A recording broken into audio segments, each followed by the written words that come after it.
What if the most powerful figure in Europe never commanded an army? Meet Charles-Maurice de Talleyrand-Périgord, a man who outlasted kings, revolutionaries, and an emperor, and still set the terms of peace. Born into French nobility in 1754, Talleyrand's clubfoot ended any hope of a military career. Disinherited, he was steered into the church. That detour would put him at the heart of the biggest political storm of his age. As Bishop of Autun, he stepped into the Estates General of 1789. He made a bold, pragmatic proposal: sell church lands to stabilize the nation's finances. It was controversial, and it helped finance the early revolution. In 1791, after consecrating bishops without papal approval, he was excommunicated. He remained calm and carried on. When the revolution turned violent, Talleyrand left for London, then sailed to the United States. In Philadelphia, he studied commerce and credit up close, meeting financiers and observing a young economy at work. He came back to France with notebooks and a plan to make himself useful. In 1797, the Directory made him foreign minister. He managed fragile peace talks while Europe watched France with suspicion. A scandal with American envoys, later known as the XYZ Affair, triggered a naval skirmish with the United States. Talleyrand's skill was to de-escalate just before things truly exploded. 1799, Napoleon seized power. Talleyrand quietly guided transitions, speaking softly in salons and corridors. Under his watch, France reopened relations with major powers, and in 1803, he helped facilitate the sale of Louisiana to the United States, reshaping a continent without firing a shot. Napoleon made him Prince of Benevento. Talleyrand used a different kind of battlefield: the dinner table. His chef, Antonin Carême, who helped define haute cuisine, turned meals into strategy sessions. One popular story says Talleyrand tested Carême by demanding a year of seasonal menus, no repeats. True or not, the dinners became legendary and useful.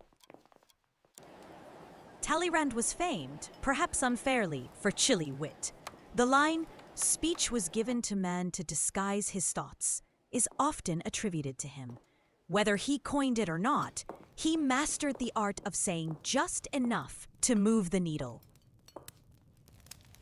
By 1807, after sweeping wars and shifting alliances, he judged Napoleon's ambitions risky for France. He resigned as foreign minister and kept channels open with Austria and Russia. Not treachery, calculation. He was preparing France for the day after. Allied armies approached. Inside Paris, Talleyrand helped form a provisional government. The Bourbons returned to the throne. Remarkably, the same man who had backed revolutionary finance now helped restore a dynasty, always with the same goal: keep France at the table. In Vienna, 1814-1815, Talleyrand faced a room full of victors. His move? Legitimacy and balance of power. He argued that stable borders and the rights of legal rulers would calm Europe. The twist: those principles also brought defeated France back into the club. Here's the reveal.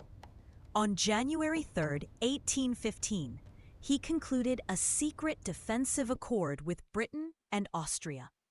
It checked the ambitions of larger territorial grabs and made France a crucial swing power. A defeated nation, suddenly indispensable. Napoleon's brief return upended everything. Talleyrand stepped aside. After Waterloo, he briefly returned to government, then resigned. The final settlement was tougher on France than 1814, but his earlier work had already restored France as a legitimate European player. Under the July monarchy, Talleyrand served as ambassador to Britain from 1830 to 1834.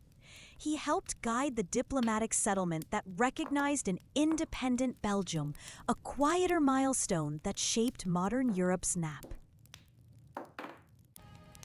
In 1838, near the end, he reconciled with the Church and died in Paris, closing the circle begun in his youth. He left careful papers and a reputation for survival by usefulness. So how did Talleyrand endure regime after regime? Timing, restraint, and a talent for turning dinners into diplomacy. His trick wasn't switching sides, it was keeping France in the conversation. If you enjoy fast-paced deep dives into figures who quietly moved the world, subscribe and tell me who we should cover next.